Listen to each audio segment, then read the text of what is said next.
आज आम देखा बॉडी फैट परसेंटेज केमी कमी थाए एवं जो भाई मैंने जिम कि आखड़ा जापारूना कम स्पेस रे बॉडी वेट कमेवाई ये हूँ बेस्ट एक्सरसाइज। यही भाव आपण स्टेप बाय स्टेप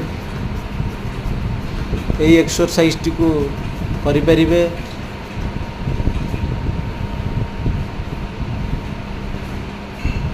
एवं यही एक्सरसाइज टी को 15 मिनट करने आवश्यक।